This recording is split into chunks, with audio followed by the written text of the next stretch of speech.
अस्सलामुअलैकुम नाज़रीन, दुनिया न्यूज़ पर आप देख रहे हैं प्रोग्राम नुक्ता नज़र। मैं हूं आपका मेज़बान मोहम्मद अशमत जामी और शामी साहब आज हमें ज्वाइन कर रहे हैं बर्मिंघम से। इन दिनों मुजीबर रहमान शामी साहब एक इंटरनेशनल मीडिया कॉन्फ्रेंस में शिरकत के लिए लंदन में है, इस वजह से वो बर्मिंघम में इस वक्त मौजूद है, वहाँ से हमें ज्वाइन करेंगे। आज के प्रोग्राम में नाज़रीन हम बात करेंगे जो हालिया इंतखाबात हुए बल्दियात के, पहला मरहला मुकम्मल हुआ जिसमें पंजाब में नून लीग और सिंध में पीपल्स पार्टी ने मैदान मारा। तहरीक इंसाफ की जिसमें परफॉर्मेंस रही, बिलखुसूस उसकी वजह क्या थी, इतनी तवक्कुआ से कम परफॉर्मेंस क्यों रही तहरीक इंसाफ की, ये ज़ेर बहस रहेगी गुफ्तगू में आज के प्रोग्राम में। और जो नताइज हैं उनका जायजा भी तफसील से हम लेंगे, कुछ बड़े बड़े अपसेट्स का जिक्र भी प्रोग्राम में आज हम करेंगे। साथ में इमरान खान साहब और रेहाम खान साहिबा की जो अलहदगी हुई उसकी कुछ वजूहात का जिक्र करेंगे कि आखिर बल्दियाती इंतखाब से एक दिन पहले इसे अनाउंस करना क्यों ज़रूरी हो गया था। और यहाँ बीवी जो कि लंदन गई इसी कॉन्फ्रेंस में शिरकत के, जहाँ शामी साहब तशरीफ रखते हैं, तो वो लंदन पहुँचने के बावजूद इस कॉन्फ्रेंस में शरीक क्यों ना हुई। और प्रोग्राम के आखिरी हिस्से में हम बात करेंगे तुर्की में हुए हालिया इंतखाबात, जहाँ पर हुक्मरान पार्टी ने जीत अपने नाम की है। तो शामी साहब, सबसे पहले आपको खुश आमदीद कहते हैं, और चूंकि आप बरतानिया में हैं और यहाँ बीबी वहाँ पर थी, तो सबसे पहला सवाल तो ये, जिस कॉन्फ्रेंस में आप हैं वहाँ उन्होंने आना था लेकिन वो शरीक नहीं हुई बरतानिया में होने के बावजूद, क्या वजह है सर इसकी? देखिए, एक मीडिया कॉन्फ्रेंस थी जिसे हमारे दोस्त हैं मुबीन रशीद साहब जी, नौजवान अखबार नवीस हैं, पाकिस्तान से आकर यहाँ बसे हैं। उन्होंने, उनके रफ़क़ा ने तलब किया था, उसका एहतमाम किया था, और यहाँ पाकिस्तानी अखबार नवीस जो हैं वो दो धड़ों में बंट गए। एक उसकी हमायत कर रहा था और दूसरा उससे लाताल्लुकी का इज़हार कर रहा था, हस्बे मामूल और हस्बे आदत। लेकिन हाँ जी, ये एक बड़ी मुश्किल सूरत हाल है। ठीक कि पहले तो बिहारियों के बारे में कहते थे ना कि दो आदमी जो हैं उनमें से तीन पार्टियां बरामद हो सकती हैं। अब ये हम सब पाकिस्तानियों के बारे में कहा जा सकता है। ठीक है, तो पाकिस्तानी अखबार नवीस जो हैं वो भी कोई लिहाज नहीं करते एक दूसरे का। बहरहाल यहाँ अताउल्लाह कासमी साहब, हमारे अमजद इस्लाम अमजद साहब, और फिर गरीदा फारूकी साहिबा, और आदिल अब्बासी साहब, और अफजल भट्ट साहब, और हमारे कई दूसरे दोस्त जो हैं, रहमत अली राजी भी जिनमें शामिल है, और हमारे डॉक्टर अमजद साकिब साहब भी जी। उन्होंने फैसला किया कि हम वहां जाएंगे, ठीक है, इस कॉन्फ्रेंस में शरीक होंगे। ठीक, तो बहरहाल मुझे भी फिर उनके साथ आना पड़ा, और उस्मान शामी साहब भी मेरे साथ थे, तो इस तरह हम भी इसमें शरीक हुए। यहाँ पहुंचकर पता चला कि रेहाम खान ने भी इस कॉन्फ्रेंस में शिरकत करना है। जी हाँ, तो वो बर्मिंघम पहुंची हैं, वहां से फिर लंदन के एक होटल में उनको ठहराया गया। ठीक, और मुबीन रशीद साहब और यहाँ पीटीआई के बैरिस्टर वहीद साहब है शायद जी, उन्होंने उनको रिसीव किया वहां बर्मिंघम में। बिल्कुल, वो तस्वीर भी हैं, वो बुके पेश कर रहे हैं रेहाम बीबी को, उनको इस्तकबाल कर रहे हैं। बिल्कुल ठीक है ना, और यहाँ तक तो मामला बिल्कुल दुरुस्त है। उन्होंने बताया है कि रेहाम बीबी जो है कुछ मुस्तरद तो थी, लेकिन यह है कि कोई ऐसी गैर मामूली बात नहीं थी। वो लंदन पहुंची, वहां ठहर गई, और अगले दिन उन्होंने कहा कि मैं कॉन्फ्रेंस में शरीक होंगी। ठीक है, लेकिन फिर ऐसा हुआ कुछ थोड़ी देर के बाद, चंद घंटों के बाद, जो हमारे पीटीआई के तर्जमान हैं, आपके दोस्त नईमुल हक साहब, उनकी तरफ से यह ऐलान हो गया कि ये डाइवोर्स हो गई है। जी हाँ, अब अगरचे के इसमें बड़ा नुक्ता उठाया गया, हमारे दोस्त हैं इलियास शाकर साहब, जी हाँ, जो बड़े कॉलमिस्ट हैं, बड़े उम्दा दुनिया के। जी हाँ, तो उन्होंने कहा कि भाई अगर ये जाती मामला था तो ऐलान जो है वो पार्टी के ओहदेदार की तरफ से क्यों हुआ, और वो भी मीडिया पर। तो बहरहाल ये अब रेहाम खान के लिए ये खबर जो थी वो काफी परेशानी का बायस हुई, क्योंकि ये तो जाहिर है कि तय हो चुका होगा कि डाइवोर्स होनी है। ठीक, लेकिन उसका ऐलान ऐसे वक्त में और इस तरह होगा, ये वो तसव्वुर नहीं कर रही थी। और फिर वो चली गई तन्हाई में। एक दो दोस्तों से उन्होंने मुलाकात की, यहाँ जो इमरान खान साहब के भी करीबी समझे जाते हैं, ठीक, और लेकिन उसके बाद उन्होंने कहा कि मैं नहीं आऊंगी यहाँ। इब्तदा में तो कहा कि मैं 5-7 मिनट के लिए आऊंगी, किसी सवाल का जवाब नहीं दूंगी, अपनी गुफ्तगू करके चली जाऊंगी। उनका इंतजार भी रहा, लेकिन फिर वो कॉन्फ्रेंस में नहीं आई। ठीक, शरीक ही नहीं हुई, अगरचे कॉन्फ्रेंस में शरीक ही नहीं हुई। ठीक है। और वहां जाहिर है कि उनके कुछ मतदार जो थे उनको इस लिहाज से मायूसी हुई, लेकिन कॉन्फ्रेंस में काफी बड़ी तादाद में लोग मौजूद थे और अखबार नवीस भी थे, दूसरे शोबाए जिंदगी के लोग भी थे, तो एक भरपूर कॉन्फ्रेंस हुई। लेकिन रेहाम खान साहब की शिरकत ना होने की वजह से एक उदासी जो थी वो छाई रही। तो क्या वजह फिर मालूम हुई? तो वजह तो देखिए, जो इमरान खान साहब जो हैं उनकी ये जाती जिंदगी है, इसमें को हम कुरेद पड़ताल तो नहीं कर सकते, लेकिन एक तो है ना, ये तलाक क्यों हुई, और दूसरी वजह यह कि इसका ऐलान इस तरह क्यों किया गया। जी हाँ। तो लगता यह है कि जो खान साहब का तरीकाकार है वो कानों को कोई ज्यादा पक्के नहीं है। ठीक। तो कुछ लोगों ने, हो सकता है उनके जो करीब लोग हों और रेहाम खान साहब से दिल बर्दाश्ता हो चुके हों, उन्होंने उनके कान में ये बात डाली कि वो यहाँ जा रही हैं, एक मीडिया कॉन्फ्रेंस से खिताब करेंगी, बहुत बड़ा शो होगा, और हो सकता है कि वो अपनी तरफ से अनाउंसमेंट ना कर दें, कोई ऐलान कर दें, अनाउंसमेंट कर दें। तो इसलिए इनिशिएटिव जो है वो हमारे हाथ में रहना चाहिए। ठीक। और उन्होंने आगे बढ़कर क्या कहिए, क्या आप गेंद फेंक ली या छक्का लगा दिया। ठीक। बहरहाल एक पूरा मुल्क जो है और दुनिया भर में जो फैले हुए तहरीके इंसाफ के मुतल्लकीन है, खान साहब के जो मद्दाहीन है, उनको इसका शदीद एक सदमा पहुंचा। और आपको पता है बल्दियाती इंतखाबात होने वाले थे पाकिस्तान में। जी हाँ।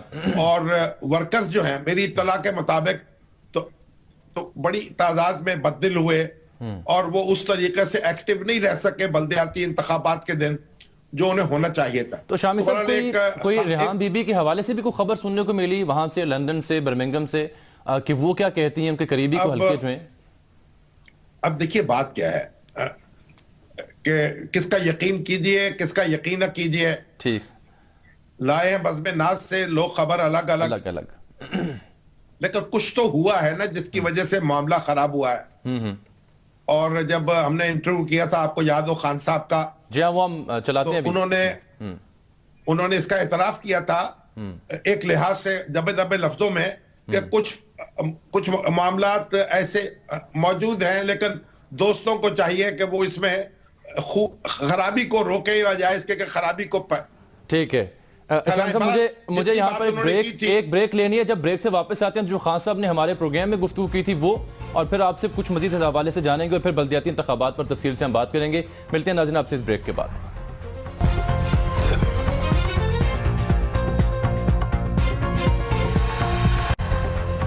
वेलकम बैक नाज़रीन। अभी हमें ज्वाइन कर लिया है हेड ऑफ पॉलिटिकल अफेयर्स दुनिया न्यूज़ जनाब सलमान गनी साहब ने। बल्दियाती इंतखाबात पर जो हमने बहस करनी है उसमें उनसे भी उनका तजिया जानेंगे। लेकिन शामी साहब, उससे पहले आपने जिक्र किया था 30 सितंबर को जो हमने इंटरव्यू किया खान साहब का, तो मैं चाह रहा हूँ ज़रा नाज़रीन को दोबारा याद दिलाने के लिए दिखाएं कि खान साहब ने उस अहम सवाल पर क्या जवाब दिया था। वो पहले देखिए। हमारी भाभी कैसी है रेहाम खान? बिल्कुल ठीक है जी, बिल्कुल ठीक, अल्लाह का शुक्र है। हर चीज़ दोस्त जा रही है। शामी साहब, आप मेरे से ज़्यादा एक्सपीरियंसड हैं इस फील्ड में। जन्नत ही होगी जिधर खामद और बीवी में कभी लड़ाई नहीं हुई, होती है, लेकिन अल्लाह का शुक्र है सब कुछ ठीक है जी। एक आर्टिकल निकला, अफसोस इसलिए है कि हमारे दीन के अंदर तो अगर इंसानों में भी और ख़ास तौर पर मियाँ बीवी में अगर कोई इख्तलाफ हो तो ये अच्छा स्वाब समझा जाता है उनको इकट्ठा करना।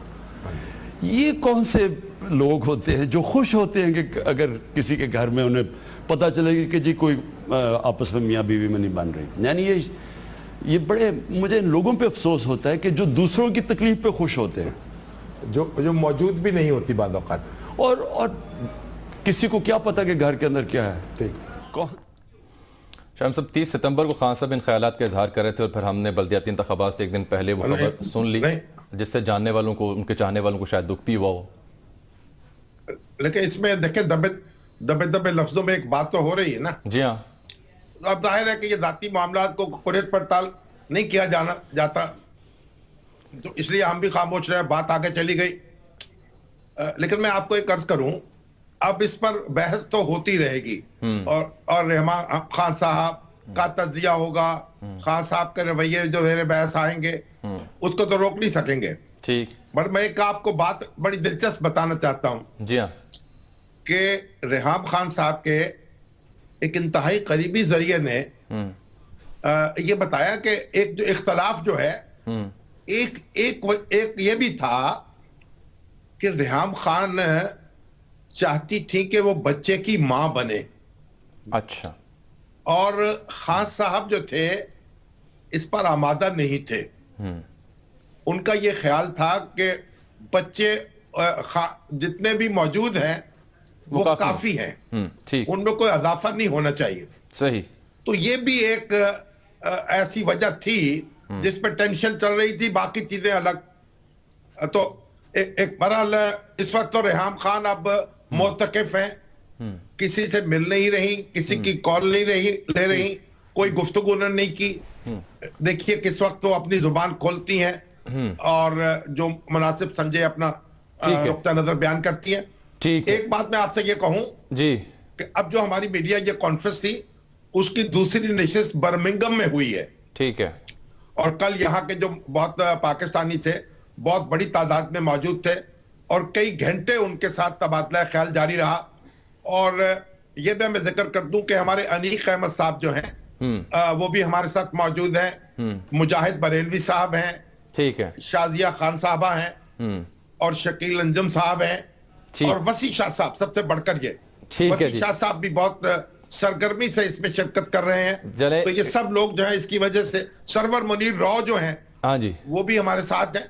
तो एक पाकिस्तानी मीडिया पर्संस का एक बड़ा इज्तिमा जो है यहाँ हो रहा है। ठीक है, चले गाए बगाए उस कॉन्फ्रेंस का अहवाल तो आपसे हम सुनते रहेंगे, लेकिन अब आगे बढ़ते हैं शामी साहब और बल्दियाती इंतखाब की हम बात कर लेते हैं। और सलमान गनी साहब ने भी हमें ज्वाइन कर लिया है, तो उस पर एक रिपोर्ट पहले देखिए और फिर गुफ्तगू करते हैं।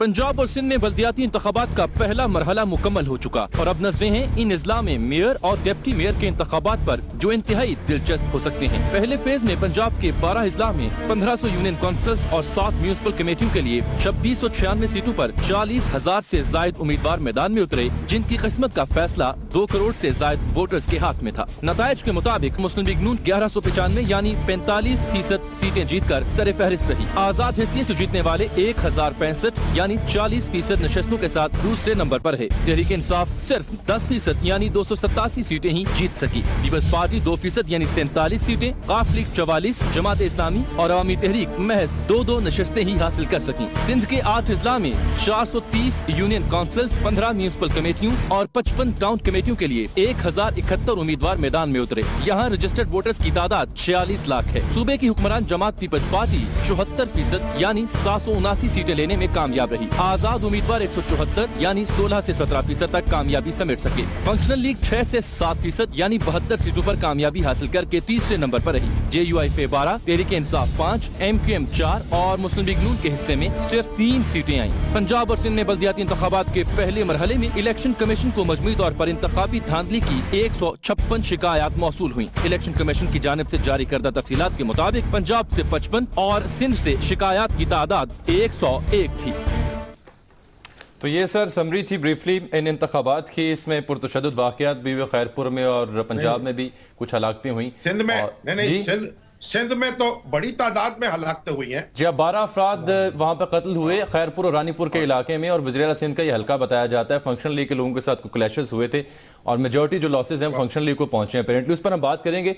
सिंध से एक सीनियर सहाफ़ी हमें लेकिन पंजाब जो है जी, पंजाब में इस कदर सूरत हाल खराब नहीं थी। जी हाँ, और यहाँ बहुत पुरअमन तरीके से इंतखाबात हुए। ठीक है, अगरचे खैबर पख्तूनख्वा में भी जी मेरे ख्याल को 20 के लगभग हलाकतें हुई थी। वो 30 के करीब थी जी। और वो कहा जाता है तहरीक इंसाफ वाले 2 से कहते हैं वो पूरे सूबे के इंतखाब थे, तो पहला मरहला था, अभी 2 मरहले बाकी हैं। लेकिन शामी साहब जो नतायज आए और जो अपसेट्स कुछ बड़े दिलचस्प हैं जिनकी रुदात भी हम आपको बताएंगे, और जो तहरीक इंसाफ की बिलखुसूस परफॉर्मेंस है जिस पर जो लाहौर के चीफ ऑर्गेनाइजर ने PTI के शफकत महमूद साहब, उन्होंने इस्तीफा भी दे दिया, जिम्मेदारी भी कबूल की। अब वो टेलीफोन लाइन पर तशरीफ रखते हैं। शफकत साहब अस्सलाम वालेकुम। सलमान गनी साहब बैठे हैं, शामी साहब बर्मिंघम से हैं, आपसे सवाल भी करेंगे, आपसे गुफ्तगू भी होगी। सबसे पहले हजूर ये फरमाइएगा क्या वजह बनी कि आपको फिर इस्तीफा देना पड़ा इन बल्दियाती इंतखाबात के पहले मरहले के बाद? मेरा ख्याल है कि दुनिया भर में जहाँ जमहूरी ममालिक में एक रवायत है कि जो किसी भी पार्टी का या किसी इलाके का लीडर होता है और अगर रिजल्ट अच्छा ना आए तो वो पार्टी लीडर अपनी जिम्मेदारी कबूल करता है। तो मैं तो हमेशा अखलाकी तौर पे यही समझता था कि ये जो लाहौर में इलेक्शन है इसमें सक्सेस फेलियर जो भी होगा उसका मैं जिम्मेदार हूँ, क्योंकि ओवरऑल जिम्मेदारी मेरी है। सारे इलेक्शन मैंने खुद तो नहीं लड़े, लेकिन ओवरऑल जिम्मेदारी तो मेरी है। तो ये अखलाकी आपने एक अच्छी रवायत कायम की है और इस पर आपको मुबारकबाद पेश की जानी चाहिए। लेकिन क्या यानी हुआ क्या, यानी टिकटों की तकसीम दुरुस्त नहीं हो पाई या कोई धड़ेबंदी ज्यादा रही या PTI के अंदर कोई ऐसी सूरत अपनी पैदा हो गई दाखिली अबतरी की, यानी आपके नजदीक हुआ क्या? देखें बात यह है कि इसमें सिर्फ PTI की बात नहीं है, बहुत सारी चीजें हैं जिसमें जो हुकूमत वक्त होती है उसको बहुत सारे एडवांटेजेस होते हैं और इन्होंने अपने पूरे एडवांटेजेस लिए। मिसाल के तौर पे बहुत जगह पे काम शुरू करवा दिए, डेवलपमेंट के काम शुरू कर दिए, लाइटें लगवाने शुरू कर दी, बाकी बहुत सारी चीजें की। उसके बाद जो लोकल लेवल पे जो लोग होते हैं उनकी 2.5 साल अभी हुकूमत बाकी है, तो उन्होंने सोचा कि भी हमें तो इनसे काम पढ़ने हैं। बल्कि मुझे जलसों में जब मैं तकरीर करता था और लोगों को बताता था कि मुझे बतौर MNA 1 रुपया डेवलपमेंट फंड नहीं मिला, वो कहते थे कि वो तो आप सही बात कर रहे हैं, लेकिन अगर आपका चेयरमैन इलेक्ट हो गया तो इसको कौन पैसे देगा?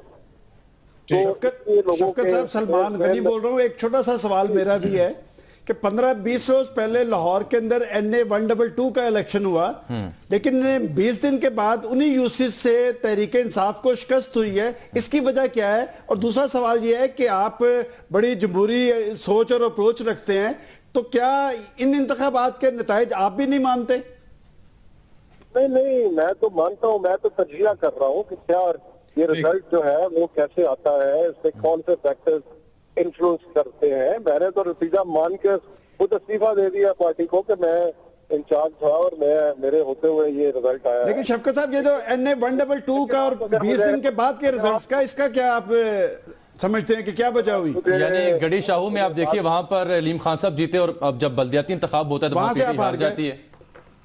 देखें, अगर आप मुझे बात करने की इजाजत देंगे तो मैं मेरा ख्याल आप जामी साहब शफकत साहब को बात करने दीजिए जी, वो अपना तजिया भी दे रहे हैं, उनको सुन ले। मैं ठीक है जी, मैं आपको अपना तजिया दे रहा हूँ कि एक ये बहुत बड़ा फैक्टर है जो कि लोकल गवर्नमेंट इलेक्शन को हर जगह इन्फ्लुएंस करता है। सिर्फ मैं यहाँ की बात नहीं कर रहा, क्योंकि जो काम होते हैं लोगों के वो हुकूमत से करवाने होते हैं, बाकी चीजें हैं। फिर leading up to the campaign में बड़ा फायदा होता है हुकूमत के होने का। शायद हमारी हुकूमत को खैबर पख्तूनख्वा में भी ये फायदा हुआ होगा जो वहां पे लोकल गवर्नमेंट इलेक्शन हुए। उसके बाद यकीनन हमारी जो अपनी अंदरूनी जो ट्रेनिंग है लोगों की कि ताकि उनको पता हो ये इलेक्शन कंडक्ट कैसे किया जाता है, उसमें कमियां खामियां थी। लोग जो है वो पहली दफा, बेशुमार लोग पहली दफा इलेक्शन लड़ रहे थे और उनको इन चीजों का इल्म नहीं था। इनके 30 साल लोग जो है वो लड़ रहे हैं इलेक्शन, लोग समझते हैं। लेकिन एक चीज बताऊं कि जो मुझे मायूसी है जिस बात की, उसका नून लीग से ताल्लुक नहीं है, उसका ताल्लुक है इलेक्शन कमीशन से। और वो ये है कि जो वोटर लिस्ट में मतलब आज एक शख्स ने मुझे दिखाया कि उनके यूसी में एक मकान पे 200 वोट दर्ज है और उन लोगों का कोई ताल्लुक नहीं है उस इलाके से। और ये सारे लाहौर से शिकायत आ रही है कि जो वोटर लिस्ट है उसके अंदर इतना ज्यादा बड़ा रद्दोबदल था कि उसमें लोगों ने, और हम लोग सारी इकट्ठी कर रहे हैं। लेकिन ये सारी बातें करने का मकसद ये नहीं है कि मैं ये कहूँ कि जनाब कोई धांधली होगी, ये हो गया। ठीक है, इलेक्शन हुआ, हमने बहुत हमारी कमजोर परफॉर्मेंस थी, और नून लीग की परफॉर्मेंस बहुत बेहतर थी। अगर बाकी फैक्टर्स उन्होंने अच्छी तरह मैनिपुलेट किए, बाकी चीजों को अच्छी तरह उन्होंने मैनिपुलेट किया, उन्होंने बेहतर किया हमसे। और शफकत साहब मजीद आपसे सुनते हैं, माजूर चाहता हूं क्योंकि एक छोटी सी ब्रेक लेनी है चंद सेकंड्स की, मैं आपसे दोबारा बात करते हैं, यहीं से शुरू करेंगे। नाज़रीन मिलते हैं इस ब्रेक के बाद।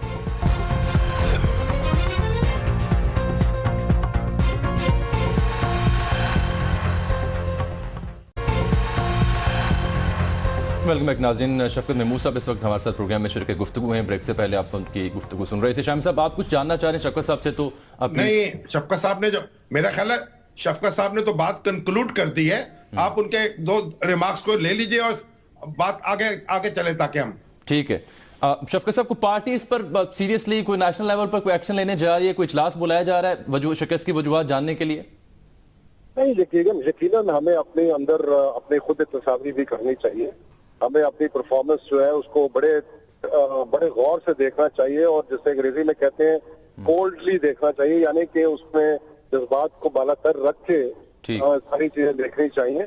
लेकिन बहुत सारे इश्यूज, अब मैं जा रहा हूँ इस्लामाबाद ये मीटिंग इलेक्टोरल रिफॉर्म कमेटी की, लेकिन जब तक हमारा ये इलेक्शन कमीशन का जो अपना बंदोबस्ती निजाम है इसका भी बेहतर होना बहुत जरूरी है हमारी जमहूरियत के लिए। बिल्कुल, तो हम उसको निजाम को भी बेहतर करना है और हम हमारी पार्टी ने शफकत साहब, असल में तमाम सियासी जमातों को ताउन करना पड़ेगा इलेक्शन कमीशन के साथ, लिस्टों की जांच पड़ताल में, दूसरे मामलात में, यानी सिर्फ हम बयान के जरिए मामलात को दुरुस्त नहीं कर सकते। ठीक है शफकत साहब, बहुत शुक्रिया जनाब, आपने वक्त दिया हमें। शाम साहब, सलमान गनी साहब बैठे हैं और जो सूरत हाल रही इनके नुक्ता नजर भी जानते हैं, क्योंकि ट्रांसमिशन में भी बन जाती है, इंतखाब में भी यहाँ हमारे साथ शरीक गुफ्तगू रहे। सलमान साहब, ये तो वजह है शफकत साहब जो बता रहे हैं, आपके यहाँ क्या वजह बनी? आपके नजदीक शफकत साहब ने, मैं समझता हूँ, बड़ी रियलिस्टिक बात की है और सियासी लोगों की अप्रोच इसी तरह होनी चाहिए। और उन्होंने ये भी कहा कि हम अपने इंतखाबी नताइज तस्लीम करते हैं, कुछ कोताहियाँ उनमें थी और कुछ गवर्नमेंट पार्टी का एक एज होता है, लेकिन ये जो अपसेट तहरीक इंसाफ के साथ हुआ है ना, ये इन्हें एक सियासी धचका पहुंचा है। और आपको याद होगा कि आपकी ही ट्रांसमिशन में मैंने कहा था कि नंबर 2 का मुकाबला है पंजाब में, और हम ये फोर्स ही कर रहे थे कि नंबर 2 आज़ाद होंगे या तहरीक इंसाफ। मैं समझता हूँ कि जो मौसर पॉलिटिकल पार्टीज होती हैं वो जायज़ा लेती हैं अपनी कमज़ोरियों की, अपनी खामियों की और इस तरह की शिकस्त का।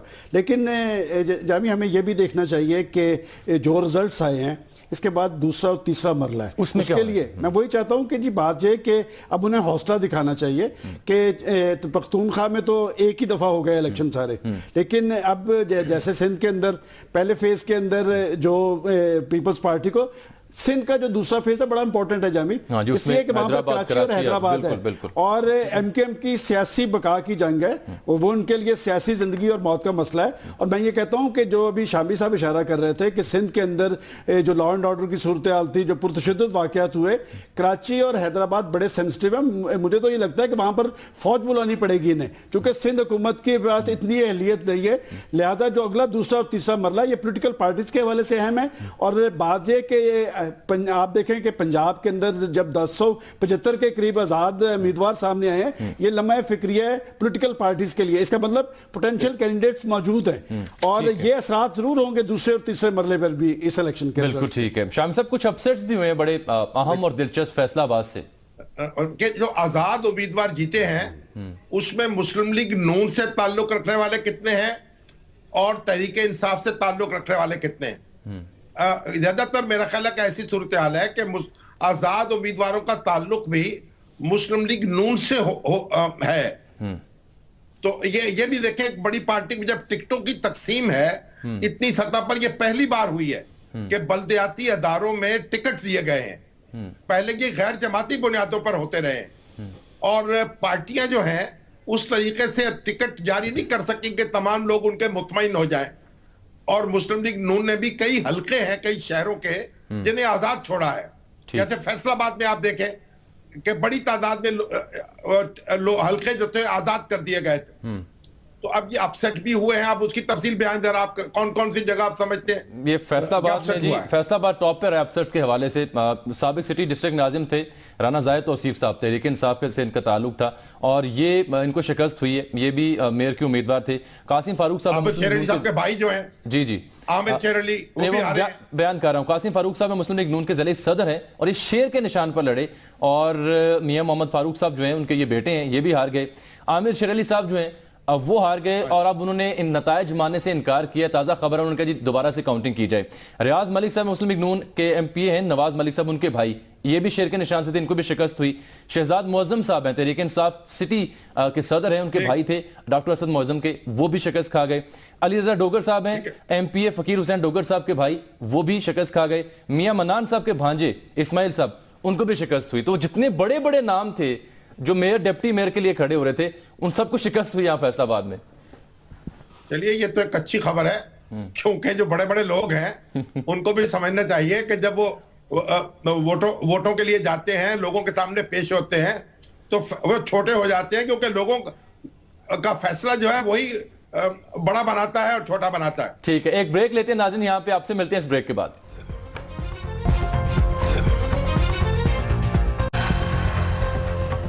वेलकम बैक नाज़रीन। अब हम सिंध में जो बल्दियाती इंतखाब का पहला मरहला हुआ उस पर बात करेंगे। शामी साहब तशरीफ रखते हैं बर्मिंघम से और शामी साहब सलमान गनी साहब से हम इजाज़त लेना चाह रहे हैं, लेकिन वो आपसे एक सवाल पूछना चाह रहे हैं। शामी साहब आपने एक बड़ा दिलचस्प नुकता उठाया था, आज़ाद जो लोग जीते हैं कि वो मुस्लिम लीग नून, उनकी अक्सरियत जो है मुस्लिम लीग नून। देखें ये तो जितने भी आज़ाद जीते हैं उनकी हमेशा तरजीह हुक्मरान जमात होती है। आपसे मुझे रहनुमाई ये लेनी है कि इतनी बड़ी तादाद में जो आज़ाद उम्मीदवार आए हैं, क्या इन्हें मेयर्स और डिप्टी मेयर्स के मुनासब पे भी हुकूमत अकोमोडेट कर पाएगी? देखिए असल बात यह है कि उनके धड़े कितने हैं। बाद औकात हो सकता है किसी शहर में एक मजबूत धड़ा आजाद उम्मीदवार के तौर पर मुंतखब हो गया, तो वहां तो वो डिसाइसिव रोल अदा कर सकते हैं, लेकिन असल बात यह है कि ये किस जमात के साबिकीन हैं, यानी ये अहम बात है। और दूसरी बात आपने देखिए कि ये जो आजाद उम्मीदवार हैं ये बताते हैं कि एक हुक्मरान जमात के खिलाफ भी लड़ने वाले जीत सकते हैं और एक गुंजाइश मौजूद है जिससे तहरीक इंसाफ फायदा उठा सकती है अगर चाहे तो। ठीक। और कोई दूसरी जमात भी। लेकिन सलमान गनी साहब, मैंने आपका तज्जिया सुनता रहा हूं और मैं आपको दाद देता हूं कि माशाल्लाह बहुत ही आपने ऐसी बात की है और बातें की है जिससे आपकी एक मालूम होता है कि बड़ी गहरी नजर है हमारी सियासत पर और जमीनी हकायक पर। थैंक यू जी। ठीक है सलमान साहब, बहुत शुक्रिया, आप तशरीफ लाए। शाम साहब सिंध की जाने बढ़ते हैं और हमें ज्वाइन किया है नाज सेतु साहब ने। इंतहाई सीनियर सहाफ़ी हैं, सिंधी अखबार के एडिटर भी हैं और मुकामी टीवी के ब्यूरो चीफ भी हैं और अंदरून सिंध की सियासत पर बिलखुसूस गहरी नजर रखते हैं। नाज सेतु साहब बहुत शुक्रिया आपके वक्त का। सिंध में क्या हुआ कि अच्छा खासा पीपल्स पार्टी के पास वहां पर अंदरून में मार्जिन था कि आसानी से जीत सकते थे, लेकिन फिर भी 12 अफराद की जान वहां पर गई, पुरतशद्दुद वाक़यात हुए, फिर भी वहां पर असलहा बरदार लोग दिखाई दिए हमें वहां पर और ठप्पे और धांधली की शिकायत भी मिली।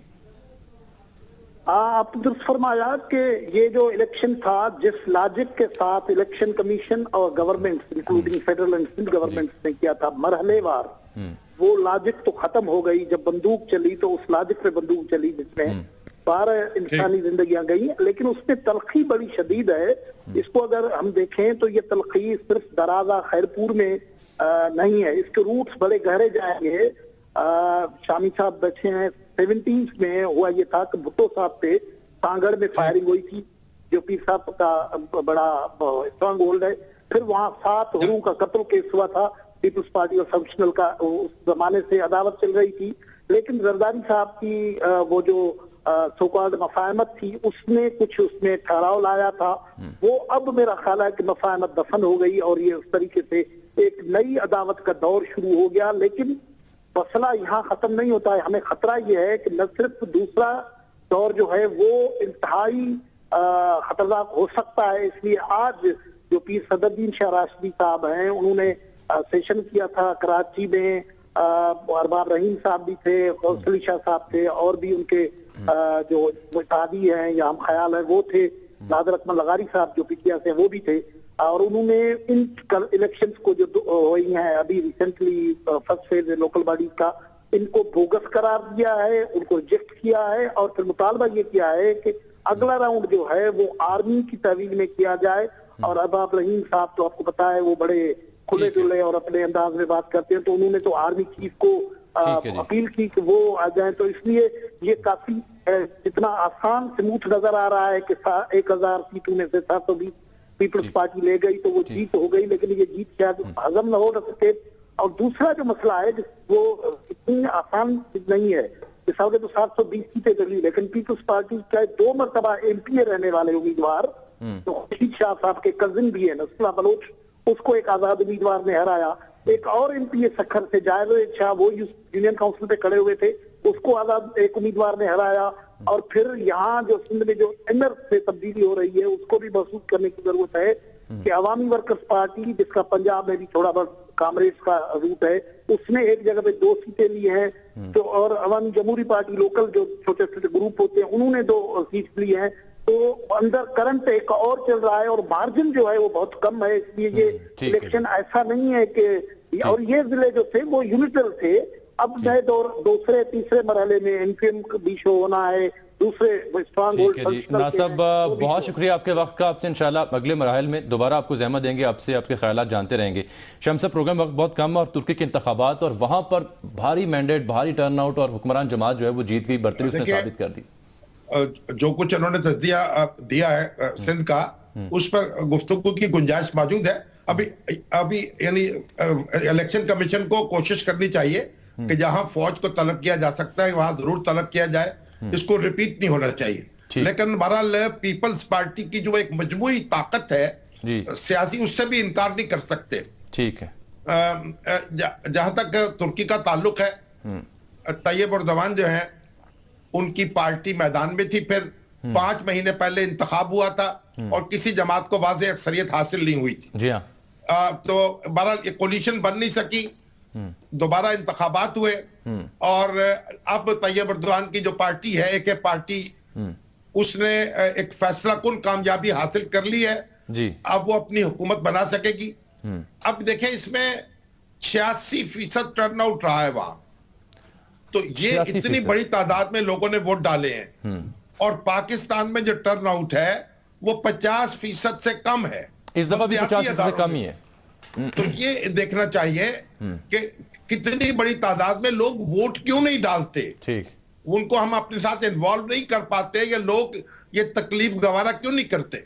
ये एक बड़ा सवाल है जिस पर बहस होनी चाहिए और इसके कोई नतीजा, ऐसा तरीका ढूंढना चाहिए कि लोग पार्टिसिपेट करें बड़ी तादाद में। और जो अवामी नेशनल पार्टी के सीनियर बुजुर्ग रहनुमा थे लाला अफजल खान, वो भी बुधवार की सुबह से हम में न रहे जी। लाला अफजल खान जो हैं उनकी खसूसियत ये थी कि सवात में जब तालिबान बहुत अग्रेसिव हो चुके थे, उनके खिलाफ एक्शन शुरू हुआ, उन्होंने तमाम तर धमकियों के बावजूद, हमले जो उन पर हुए उनकी कोशिशों के बावजूद अपने सवात नहीं छोड़ा, वहां डटे रहे और एक लोगों को हौसला देता रहे। और शामी साहब 5 बार इन पर हमले हुए, 5 बार दहशतगर्दी के हमले हुए, इनके अजीज व अकारिब भी उससे मुतासिर हुए, जान की बाजी हारी, उन्होंने खुद भी जख्मी हुए, फिर हुकूमत तमगा शुजात इन्हें दिया था।